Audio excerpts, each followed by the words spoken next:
ऋषिन्यासं करन्यासं देहन्यासं समाचरेत्। महोग्रं मूर्धनि विन्यस्य मुखे वैवस्वतं न्यसेत्। गयेतु विन्यसेन मन्दं बाहुर्महाग्रहं न्यसेत्। हृदि न्यसेत महाकालं गुह्ये कृष्णतनु न्यसेत्। जानवसतु रुचरं नस्य पादयोस्तु शनैश्चरम्। एवं न्यासविधिं कृत्वा पश्चात् कलात्मनः शनयः। न्यासं ध्यानं प्रवक्ष्यामि तनौ ध्यात्वा पठेन्नरः। कल्पादियुगभेदां च कराङ्न्यासस्वरूपिणा। कलात्मनो न्यसेद गात्रे मृत्युञ्जये नमोऽस्तु ते। मन्वन्तराणि सर्वाणि महाकालस्वरूपिणि। भावयेत्य प्रत्यङ्गे महाकालाय ते नमः।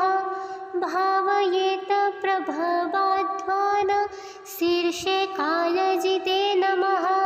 नमस्ते नित्यसेव्याय विन्यसेदयने भ्रुवो।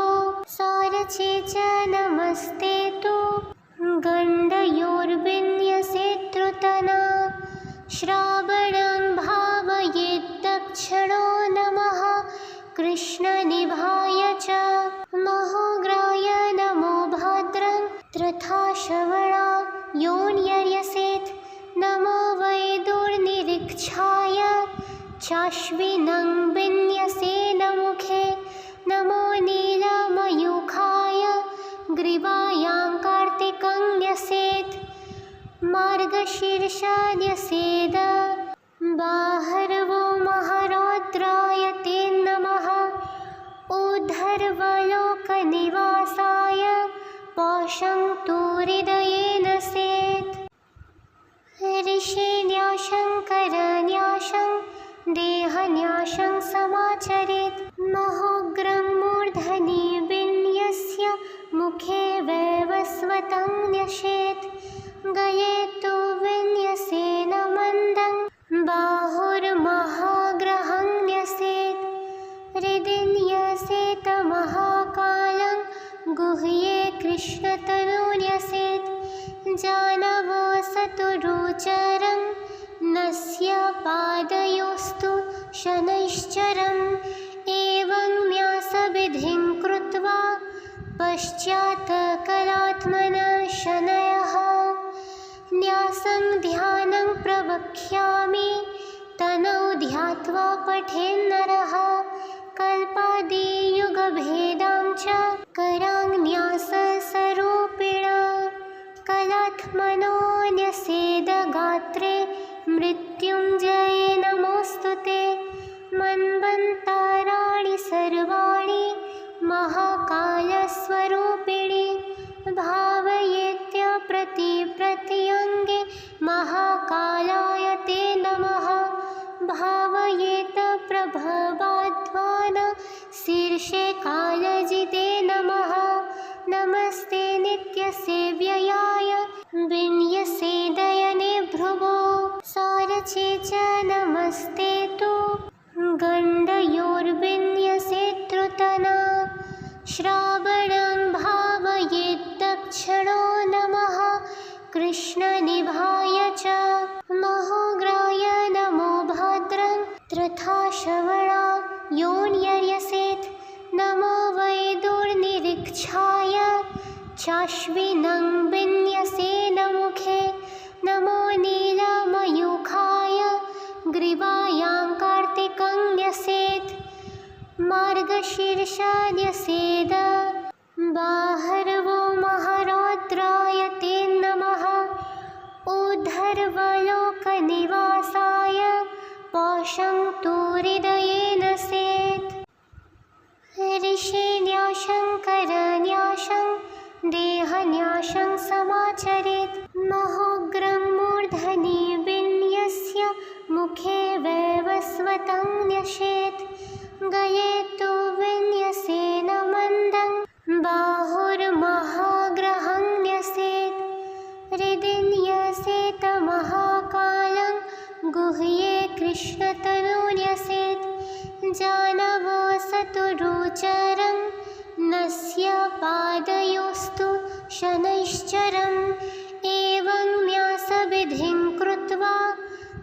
पश्चात् कलात्मनः शनयः न्यासं ध्यानं प्रवक्ष्यामि तनौ ध्यात्वा पठेन्नरः कल्पादियुगभेदां च कराङ्न्यासस्वरूपिणा कलात्मनोऽन्यसेदगात्रे मृत्युञ्जये नमोऽस्तु ते मन्वन्तराणि सर्वाणि महाकालस्वरूपिणि भावयेत्य प्रत्यङ्गे महाकालाय ते नमः भावयेत प्रभवाध्वान शीर्षे कालजिते नमः नमस्ते नित्यसेव्ययाय विन्यसेदयने भ्रुवो सारचे च नमस्ते तु गण्डयोर्विन्यसेतृतना श्रावणं भावयेद्दक्षिणो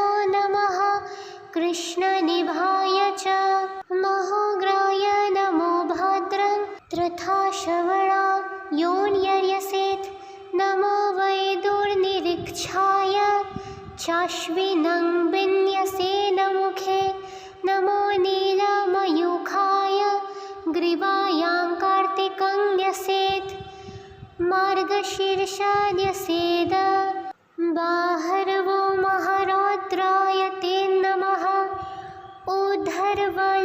ऊर्ध्वलोकनिवासाय पौषं तु हृदयेन सेत् ऋषिन्यासं करन्यासं देहन्यासं समाचरेत् महोग्रं मूर्धनि विन्यस्य मुखे वैवस्वतं न्यसेत् गले तु विन्यसेन मन्दं बाहुर्महाग्रहं न्यसेत् हृदि न्यसेत् महाकालं गुह्ये कृष्णतनु न्यसेत् जानवसतुरुचरं नस्य पादयोस्तु शनैश्चरम् एवं न्यासविधिं कृत्वा पश्चात् कलात्मनः शनयः न्यासं ध्यानं प्रवक्ष्यामि तनौ ध्यात्वा पठेन्नरः कल्पादियुगभेदां च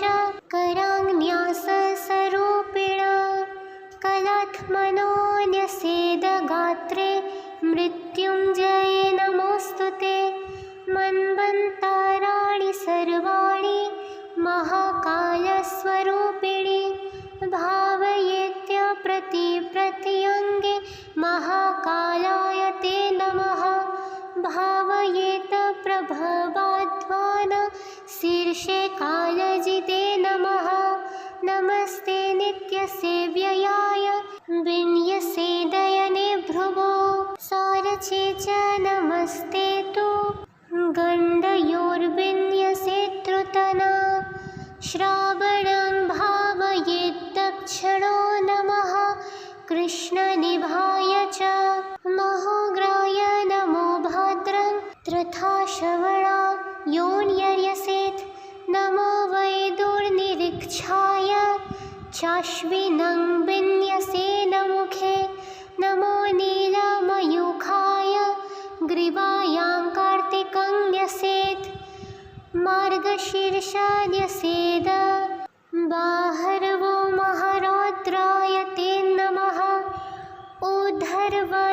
ऊर्ध्वलोकनिवासाय पौषं तु हृदयेन सेत् ऋषिन्यासं करन्यासं देहन्यासं समाचरेत् महोग्रं मूर्धनि विन्यस्य मुखे वैवस्वतं न्यसेत् गले तु विन्यसेन मन्दं बाहुर्महाग्रहं न्यसेत् हृदि न्यसेत् महाकालं गुह्ये कृष्णतनु न्यसेत् जानवसतुरुचरं नस्य पादयोस्तु शनैश्चरम् एवं न्यासविधिं कृत्वा पश्चात् कलात्मनः शनयः न्यासं ध्यानं प्रवक्ष्यामि तनौ ध्यात्वा पठेन्नरः कल्पादियुगभेदां च कराङ्न्यासस्वरूपिणा कलात्मनोऽन्यसेदगात्रे मृत्युञ्जये नमोऽस्तु ते। मन्वन्तराणि सर्वाणि महाकालस्वरूपिणि भावयेत्यप्रतिप्रत्यङ्गे महाकालाय ते नमः। भावयेत प्रभवाध्वान शीर्षे कालजिते नमः। नमस्ते नित्यसेव्ययाय विन्यसेदयने भ्रुवो सारचे च नमस्ते तु गण्डयोर्विन्यसेतृतना। श्रावणं भावयेद्दक्षिणो नमः कृष्णनिभाय च। महोग्राय नमो भद्रं तथा श्रवणा योऽन्यर्यसेत्। नमो वैदुर्निरीक्षाय चाश्विनं विन्यसेनमुखे। नमो नीलमयूखाय ग्रीवायां कार्तिकं न्यसेत्। मार्गशीर्षान्यसेद बाहर्वो महारौद्राय ते नमः। ऊर्ध्वलोकनिवासाय पौषं तु हृदयेन सेत्। ऋषिन्यासं करन्यासं देहन्यासं समाचरेत्। महोग्रं मूर्धनि विन्यस्य मुखे वैवस्वतं न्यसेत्। गले तु विन्यसेन मन्दं बाहुर्महाग्रहं न्यसेत्। हृदि न्यसेत महाकालं गुह्ये कृष्णतनु न्यसेत्। जानवसतु रुचरं नस्य पादयोस्तु शनैश्चरम्। एवं न्यासविधिं कृत्वा पश्चात् कलात्मनः शनयः। न्यासं ध्यानं प्रवक्ष्यामि तनौ ध्यात्वा पठेन्नरः। कल्पादियुगभेदां च कराङ्न्यासस्वरूपिणा। कलात्मनोऽन्यसेदगात्रे मृत्युञ्जये नमोऽस्तु ते। मन्वन्तराणि सर्वाणि महाकालस्वरूपिणि भावयेत्यप्रतिप्रत्यङ्गे महाकालाय ते नमः। भावयेत प्रभवाध्वान शीर्षे कालजिते नमः। नमस्ते नित्यसेव्ययाय विन्यसेदयने भ्रुवो सारचे च नमस्ते तु गण्डयोर्विन्यसेतृतना। श्रावणं भावयेद्दक्षिणो नमः कृष्णनिभाय च। महोग्राय नमो भद्रं तथा श्रवणा योऽन्यर्यसेत्। नमो वैदुर्निरीक्षाय चाश्विनं विन्यसेनमुखे। नमो नीलमयूखाय ग्रीवायां कार्तिकं न्यसेत्। मार्गशीर्षान्यसेद बाहर्वो महारौद्राय ते नमः। ऊर्ध्वलोकनिवासाय पौषं तु हृदयेन सेत्।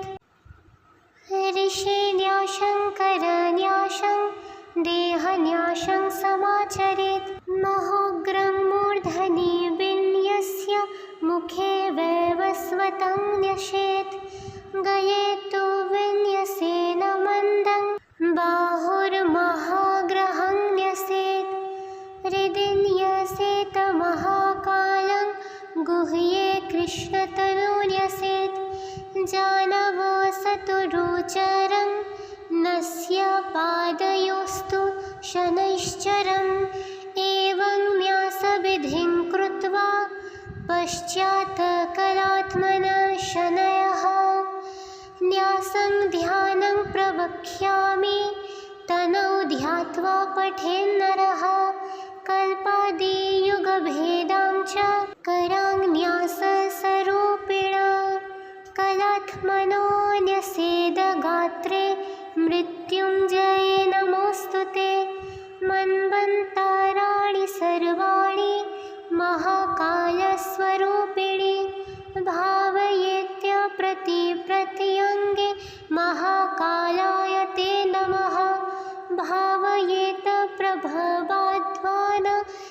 शीर्षे कालजिते नमः।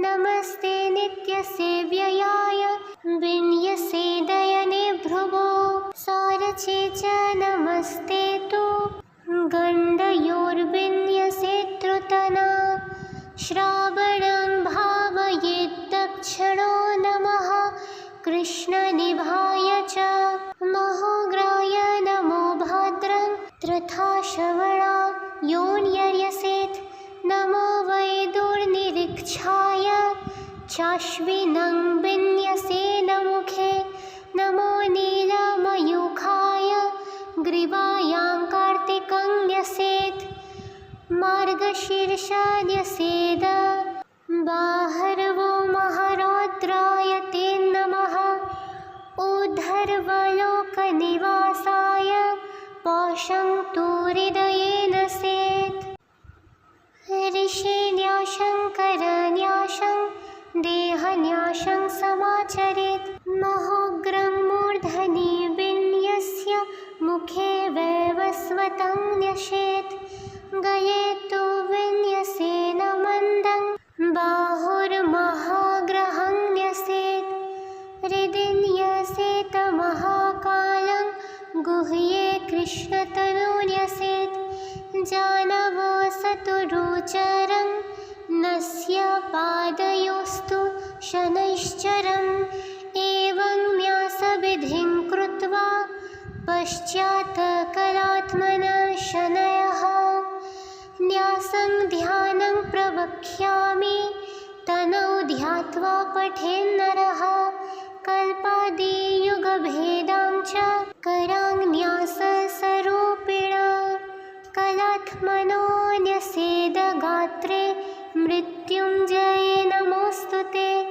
मन्वन्तराणि सर्वाणि महाकालस्वरूपिणि भावयेत्य प्रत्यङ्गे महाकालाय ते नमः भावयेत प्रभवाध्वान शीर्षे कालजिते नमः नमस्ते नित्यसेव्ययाय विन्यसे दयने भ्रुवो सौरचे च नमस्ते तु गण्डयोर्विन्यसे त्रुतना श्रावणं भावयेद्दक्षिणो नमः कृष्णनिभाय च महोग्राय नमो भद्रं तथा श्रवणा योन्यर्यसेत् नमो वैदुर्निरीक्षाय चाश्विनं विन्यसे नमुखे नमो नीलमयूखाय ग्रीवायां कार्तिकं न्यसेत् मार्गशीर्षान्यसेद बाहर्वो महारौद्राय ते नमः ऊर्ध्वलोकनिवासाय पौषं तु हृदयेन सेत् ऋषिन्यासं करन्यासं देहन्यासं समाचरेत् महोग्रं मूर्धनि विन्यस्य मुखे वैवस्वतं न्यसेत् गले तु विन्यसेन मन्दं बाहुर्महाग्रहं न्यसेत् हृदि न्यसेत् महाकालं गुह्ये कृष्णतनु न्यसेत् जानवो सतुरुचरं नस्य पादयोस्तु शनैश्चरम् एवं न्यासविधिं कृत्वा पश्चात् कलात्मनः शनयः न्यासं ध्यानं प्रवक्ष्यामि तनौ ध्यात्वा पठेन्नरः कल्पादियुगभेदां च कराङ्न्यासस्वरूपिणा कलात्मनो न्यसेद गात्रे मृत्युञ्जये नमोऽस्तु ते मन्वन्तराणि सर्वाणि महाकालस्वरूपिणि भावयेत्य प्रत्यङ्गे महाकालाय ते नमः भावयेत प्रभवाध्वान शीर्षे कालजिते नमः नमस्ते नित्यसेव्ययाय विन्यसे दयने भ्रुवो सौरचे च नमस्ते तु गण्डयोर्विन्यसे त्रुतना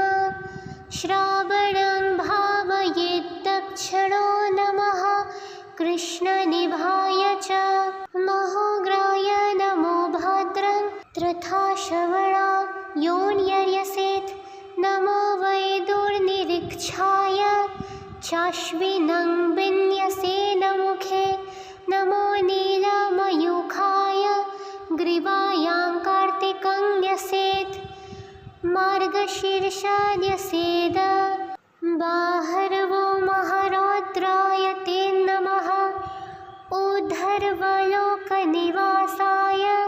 पौषं तु हृदयेन सेत् ऋषिन्यासं करन्यासं देहन्यासं समाचरेत् महोग्रं मूर्धनि विन्यस्य मुखे वैवस्वतं न्यसेत् गले तु विन्यसेन मन्दं बाहुर्महाग्रहं न्यसेत् हृदि न्यसेत् महाकालं गुह्ये कृष्णतनु न्यसेत् जानवसतुरुचरं नस्य पादयोस्तु शनैश्चरम् एवं न्यासविधिं कृत्वा पश्चात् कलात्मनः शनयः न्यासं ध्यानं प्रवक्ष्यामि तनौ ध्यात्वा पठेन्नरः कल्पादियुगभेदां च कराङ्न्यासस्वरूपिणा कलात्मनो न्यसेद गात्रे मृत्युञ्जये नमोऽस्तु ते मन्वन्तराणि सर्वाणि महाकालस्वरूपिणि भावयेत्य प्रत्यङ्गे महाकालाय ते नमः भावयेत प्रभवाध्वान शीर्षे कालजिते नमः नमस्ते नित्यसेव्ययाय विन्यसेदयने भ्रुवो सारचे च नमस्ते तु गण्डयोर्विन्यसेत्रुतना श्रावणं भावयेद्दक्षिणो नमः कृष्णनिभाय च महोग्राय नमो भद्रं त्र्यथा श्रवणा योन्यर्यसेत् नमो वै दुर्निरीक्षाय चाश्विनं विन्यसेन मुखे नमो नीलमयूखाय ग्रीवायां कार्तिकं न्यसेत् मार्गशीर्षान्यसेद बाहर्वो महारौद्राय ते नमः ऊर्ध्वलोकनिवासाय पौषं तु हृदयेन सेत् ऋषिन्यासं करन्यासं देहन्यासं समाचरेत् महोग्रं मूर्धनि विन्यस्य मुखे वैवस्वतं न्यसेत् गले तु विन्यसेन मन्दं बाहुर्महाग्रहं न्यसेत् हृदि न्यसेत् महाकालं गुह्ये कृष्णतनु न्यसेत् जानवसतुरुचरं नस्य पादयोस्तु शनैश्चरम् एवं न्यासविधिं कृत्वा पश्चात् कलात्मनः शनयः न्यासं ध्यानं प्रवक्ष्यामि तनौ ध्यात्वा पठेन्नरः कल्पादियुगभेदां च कराङ्न्यासस्वरूपिणा कलात्मनो न्यसेद गात्रे मृत्युञ्जये नमोऽस्तु ते मन्वन्तराणि सर्वाणि महाकालस्वरूपिणि भावयेत्य प्रत्यङ्गे महाकालाय ते नमः भावयेत प्रभवाध्वान शीर्षे कालजिते नमः नमस्ते नित्यसेव्ययाय विन्यसेदयने भ्रुवो सारचे च नमस्ते तु गण्डयोर्विन्यसेत्रुतना श्रावणं भावयेद्दक्षिणो नमः कृष्णनिभाय च महोग्राय नमो भद्रं त्र्यथा श्रवणा योन्यर्यसेत् नमो वै दुर्निरीक्षाय चाश्विनं विन्यसेन मुखे नमो नीलमयूखाय ग्रीवायां कार्तिकं न्यसेत् मार्गशीर्षान्यसेद बाहर्वो महारौद्राय ते नमः ऊर्ध्वलोकनिवासाय पौषं तु हृदयेन सेत् ऋषिन्यासं करन्यासं देहन्यासं समाचरेत् महोग्रं मूर्धनि विन्यस्य मुखे वैवस्वतं न्यसेत् गले तु विन्यसेन मन्दं बाहुर्महाग्रहं न्यसेत् हृदि न्यसेत् महाकालं गुह्ये कृष्णतनु न्यसेत् जानवसतु रुचरं नस्य पादयोस्तु शनैश्चरम् एवं न्यासविधिं कृत्वा पश्चात् कलात्मनः शनयः न्यासं ध्यानं प्रवक्ष्यामि तनौ ध्यात्वा पठेन्नरः कल्पादियुगभेदां च कराङ्न्यासस्वरूपिणा कलात्मनो न्यसेद गात्रे मृत्युञ्जये नमोऽस्तु ते मन्वन्तराणि सर्वाणि महाकालस्वरूपिणि भावयेत्य प्रत्यङ्गे महाकालाय ते नमः भावयेत प्रभवाध्वान शीर्षे कालजिते नमः नमस्ते नित्यसेव्ययाय विन्यसेदयने भ्रुवो सारचे च नमस्ते तु गण्डयोर्विन्यसेत्रुतना श्रावणं भावयेद्दक्षिणो नमः कृष्णनिभाय च महोग्राय नमो भद्रं तथा श्रवणा योऽन्यर्यसेत् नमो वैदुर्निरीक्षाय चाश्विनं विन्यसेन मुखे नमो नीलमयूखाय ग्रीवायां कार्तिकं न्यसेत् मार्गशीर्षान्यसेद बाहर्वो महारौद्राय ते नमः ऊर्ध्वलोकनिवासाय पौषं तु हृदयेन सेत् ऋषिन्यासं करन्यासं देहन्यासं समाचरेत् महोग्रं मूर्धनि विन्यस्य मुखे वैवस्वतं न्यसेत् गले तु विन्यसेन मन्दं बाहुर्महाग्रहं न्यसेत् हृदि न्यसेत् महाकालं गुह्ये कृष्णतनु न्यसेत् जानवसतु रुचरं नस्य पादयोस्तु शनैश्चरम् एवं न्यासविधिं कृत्वा पश्चात् कलात्मनः शनयः न्यासं ध्यानं प्रवक्ष्यामि तनौ ध्यात्वा पठेन्नरः कल्पादियुगभेदां च कराङ्न्यासस्वरूपिणा कलात्मनो न्यसेद गात्रे मृत्युञ्जये नमोऽस्तु ते मन्वन्तराणि सर्वाणि महाकालस्वरूपिणि भावयेत्य प्रत्यङ्गे महाकालाय ते नमः भावयेत प्रभवाध्वान शीर्षे कालजिते नमः नमस्ते नित्यसेव्ययाय विन्यसेदयने भ्रुवो सारचे च नमस्ते तु गण्डयोर्विन्यसेत्रुतना श्रावणं भावयेद्दक्षिणो नमः कृष्णनिभाय च महोग्राय नमो भद्रं तथा श्रवणा योऽन्यर्यसेत् नमो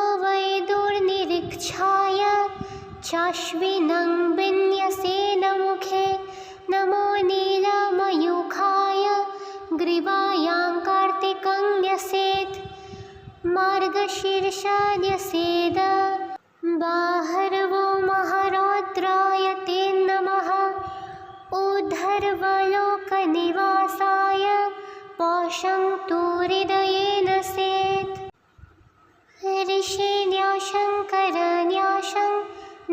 देहन्यासं समाचरेत्। महोग्रं मूर्धनि विन्यस्य मुखे वैवस्वतं न्यसेत्।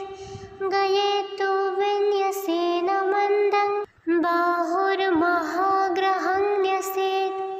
हृदि न्यसेत् महाकालं गुह्ये कृष्णतनु न्यसेत्। जानवसतु रुचरं नस्य पादयोस्तु शनैश्चरम्। एवं न्यासविधिं कृत्वा पश्चात् कलात्मनः शनयः। न्यासं ध्यानं प्रवक्ष्यामि तनौ ध्यात्वा पठेन्नरः। कल्पादियुगभेदां च कराङ्न्यासस्वरूपिणा। कलात्मनो न्यसेद गात्रे मृत्युञ्जये नमोऽस्तु ते। मन्वन्तराणि सर्वाणि महाकालस्वरूपिणि। भावयेत्य प्रत्यङ्गे महाकालाय ते नमः।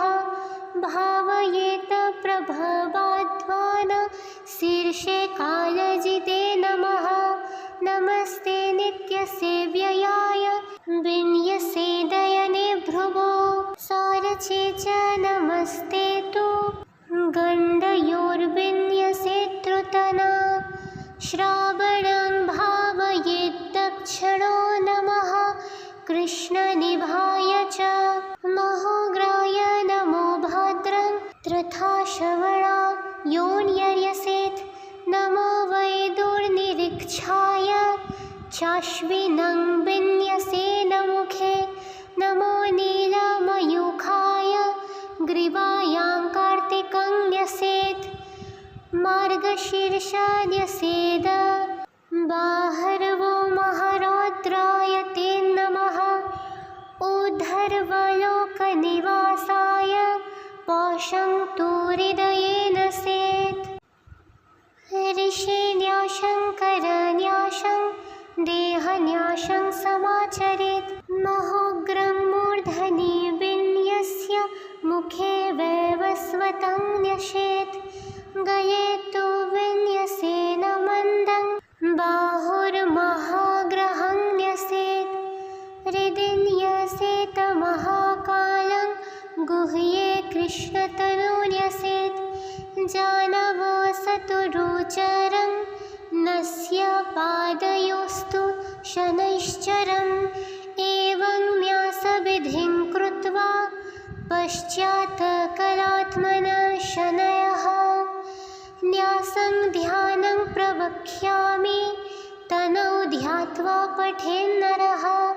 कल्पादियुगभेदां च कराङ्न्यासस्वरूपिणा।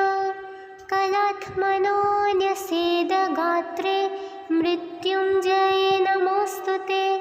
मन्वन्तराणि सर्वाणि महाकालस्वरूपिणि। भावयेत्य प्रत्यङ्गे महाकालाय ते नमः। भावयेत प्रभवाध्वान शीर्षे कालजिते नमः। नमस्ते नित्यसेव्याय विन्यसेदयने भ्रुवो।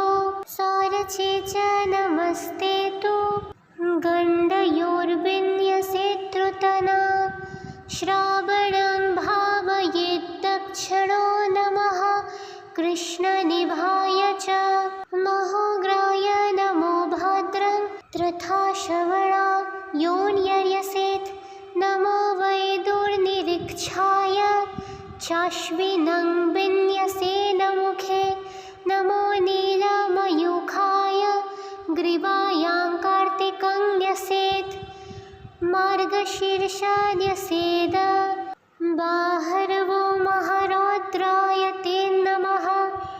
ऊर्ध्वलोकनिवासाय पौषं तु हृदये नसेत्। ऋषिन्यासं करन्यासं देहन्यासं समाचरेत्। महोग्रं मूर्धनि विन्यस्य मुखे वैवस्वतं न्यसेत्। गये तु विन्यसेन मन्दं बाहुर्महाग्रहं न्यसेत्।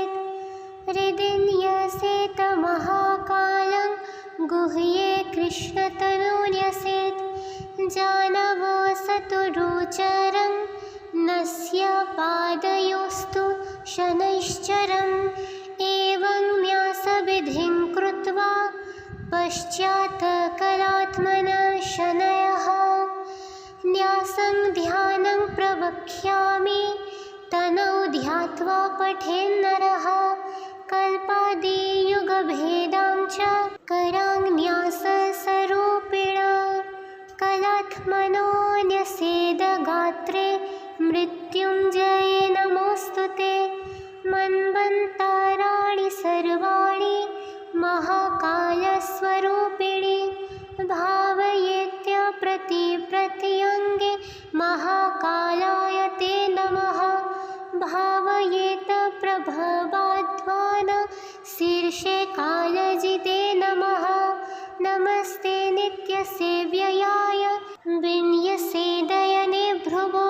सारचे च नमस्ते तु गण्डयोर्विन्यसेतृतना। श्रावणं भावयेद्दक्षिणो नमः कृष्णनिभाय च। महोग्राय नमो भद्रं तथा श्रवणा योऽन्यर्यसेत्। नमो वैदुर्निरीक्षाय चाश्विनं विन्यसेनमुखे। नमो नीलमयूखाय ग्रीवायां कार्तिकं न्यसेत्।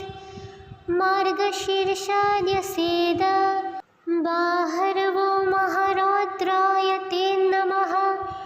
ऊर्ध्वलोकनिवासाय पौषं तु हृदये नसेत्। ऋषिन्यासं करन्यासं देहन्यासं समाचरेत्। महोग्रं मूर्धनि विन्यस्य मुखे वैवस्वतं न्यसेत्। गले तु विन्यसेन मन्दं बाहुर्महाग्रहं न्यसेत्। हृदि न्यसेत महाकालं गुह्ये कृष्णतनु न्यसेत्। जानवो सतुरुचरं नस्य पादयोस्तु शनैश्चरम्। एवं न्यासविधिं कृत्वा पश्चात् कलात्मनः शनयः। न्यासं ध्यानं प्रवक्ष्यामि तनौ ध्यात्वा पठेन्नरः। कल्पादियुगभेदां च कराङ्न्यासस्वरूपिणा। कलात्मनोऽन्यसेदगात्रे मृत्युञ्जये नमोऽस्तु ते। मन्वन्तराणि सर्वाणि महाकालस्वरूपिणि। भावयेत्यप्रत्यङ्गे महाकालाय ते नमः। भावयेत प्रभवाध्वान शीर्षे कालजिते नमः। नमस्ते नित्यसेव्ययाय विन्यसेदयने भ्रुवो। सारचे च नमस्ते तु गण्डयोर्विन्यसेतृतना। श्रावणं भावयेद्दक्षिणो नमः कृष्णनिभाय च। महोग्राय नमो भद्रं तथा श्रवणा योऽन्यर्यसेत्। नमो वैदुर्निरीक्षाय चाश्विनं विन्यसेनमुखे। नमो नीलमयूखाय ग्रीवायां कार्तिकं न्यसेत्। मार्गशीर्षन्यसेद बाहर्वो महारौद्राय ते नमः। ऊर्ध्वलोकनिवासाय पौषं तु हृदये नसेत्। ऋषिन्यासं करन्यासं देहन्यासं समाचरेत्। महोग्रं मूर्धनि विन्यस्य मुखे वैवस्वतं न्यसेत्। गले तु विन्यसेन मन्दं बाहुर्महाग्रहं न्यसेत्। हृदि न्यसेत महाकालं गुह्ये कृष्णतनु न्यसेत्। जानवो सतुरुचरं नस्य पादयोस्तु शनैश्चरम्। एवं न्यासविधिं कृत्वा पश्चात् कलात्मनः शनयः। न्यासं ध्यानं प्रवक्ष्यामि तनौ ध्यात्वा पठेन्नरः। कल्पादियुग युगभेदां च कराङ्न्यासस्वरूपिणा कलात्मनोऽन्यसेदगात्रे मृत्युञ्जये नमोऽस्तु ते मन्वन्तराणि सर्वाणि महाकालस्वरूपिणि भावयेत्यप्रतिप्रत्यङ्गे महाकालाय ते नमः भावयेत प्रभवाध्वान शीर्षे कालजिते नमः नमस्ते नित्यसेव्ययाय विन्यसेदयने भ्रुवो सारचे च नमस्ते तु गण्डयोर्विन्यसेतृतना श्रावणं भावयेद्दक्षिणो नमः कृष्णनिभाय च महोग्राय नमो भद्रं तथा श्रवणा योऽन्यर्यसेत् नमो वैदुर्निरीक्षाय चाश्विनं विन्यसेन मुखे नमो नीलमयूखाय ग्रीवायां कार्तिकं न्यसेत् मार्गशीर्षान्यसेद बाहर्वो महारौद्राय ते नमः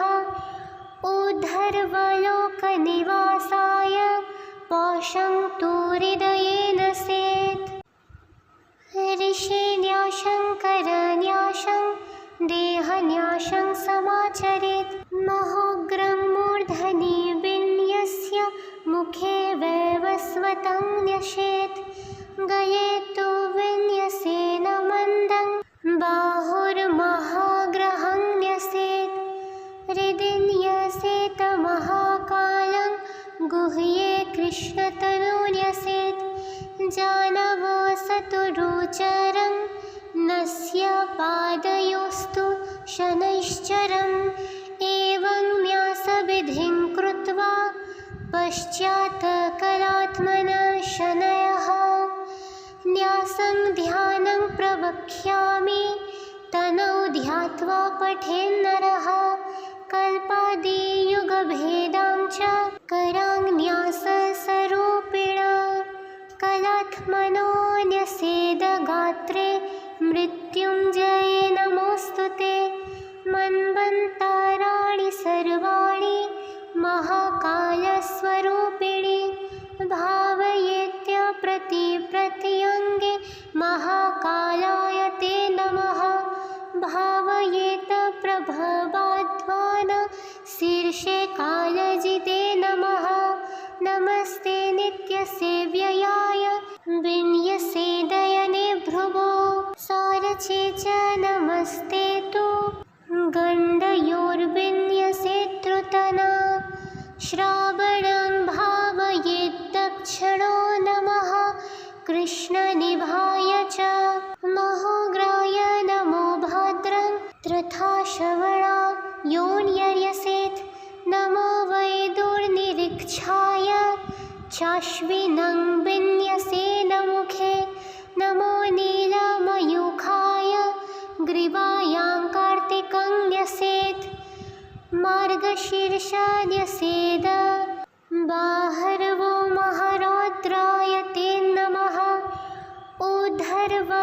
ऊर्ध्वलोकनिवासाय पौषं तु हृदयेन सेत् ऋषिन्यासं करन्यासं देहन्यासं समाचरेत् महोग्रं मूर्धनि विन्यस्य मुखे वैवस्वतं न्यसेत् गले तु विन्यसेन मन्दं बाहुर्महाग्रहं न्यसेत् हृदि न्यसेत् महाकालं गुह्ये कृष्णतनु न्यसेत् जानवसतुरुचरं नस्य पादयोस्तु शनैश्चरम् एवं न्यासविधिं कृत्वा पश्चात् कलात्मनः शनयः न्यासं ध्यानं प्रवक्ष्यामि तनौ ध्यात्वा पठेन्नरः कल्पादियुगभेदां च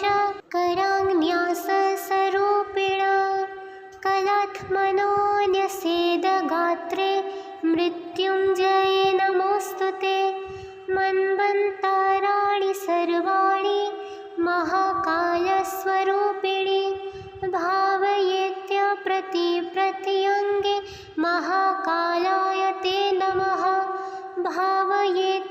प्रभवाध्वान शीर्षे कालजिते नमः।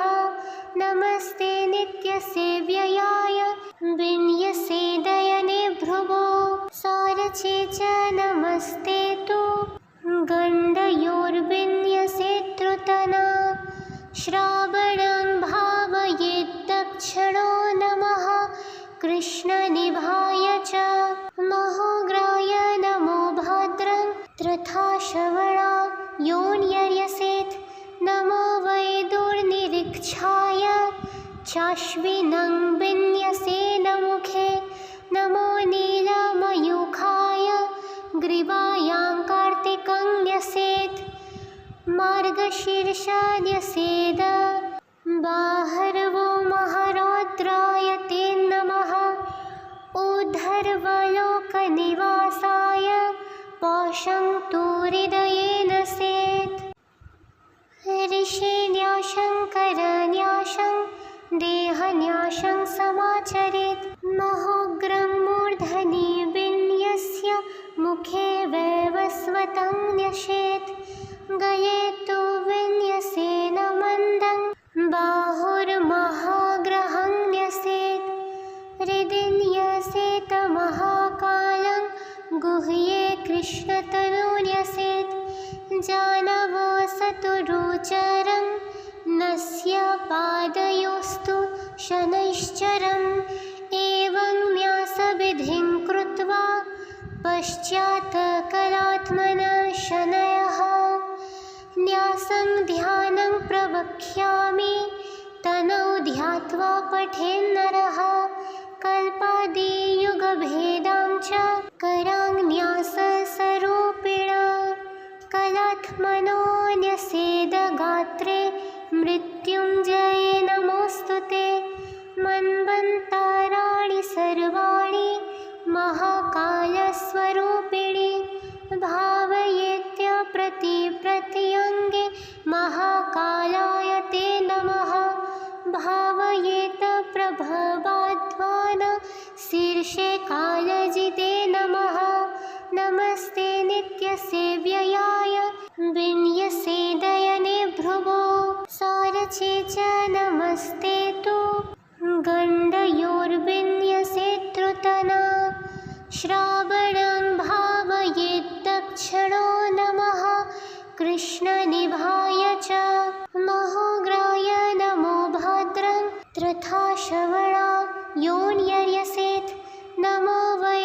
दुर्निरीक्षाय चाश्विनं विन्यसे नमुखे नमो नीलमयूखाय ग्रीवायां कार्तिकं न्यसेत् मार्गशीर्षान्यसेद बाहर्वो महारौद्राय ते नमः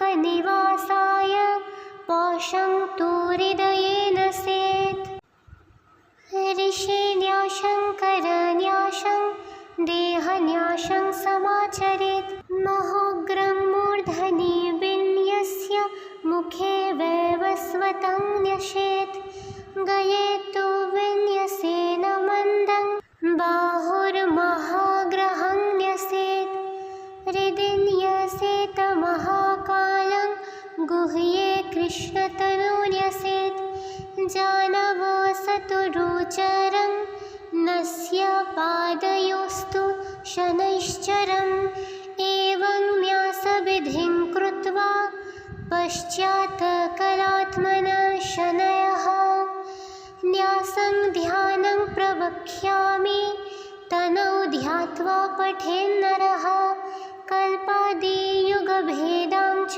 कराङ्न्यासस्वरूपिणा कलात्मनो न्यसेद गात्रे मृत्युञ्जये नमोऽस्तु ते मन्वन्तराणि सर्वाणि महाकालस्वरूपिणि भावयेत्य प्रत्यङ्गे महाकालाय ते नमः भावयेत प्रभवाध्वान शीर्षे कालजिते नमः नमस्ते नित्यसेव्ययाय विन्यसे दयने भ्रुवो सारचे च नमस्ते तु गण्डयोर् धनुर्विन्यसेत्रुतना श्रावणं भावयेद्दक्षिणो नमः कृष्णनिभाय च महोग्राय नमो भद्रं तथा श्रवणा योन्यर्यसेत् नमो वै दुर्निरीक्षाय चाश्विनं विन्यसे नमुखे नमो नीलमयूखाय ग्रीवायां कार्तिकं न्यसेत् मार्गशीर्षान्यसेद बाहर्वो महारौद्राय ते नमः ऊर्ध्वलोकनिवासाय पौषं तु हृदयेन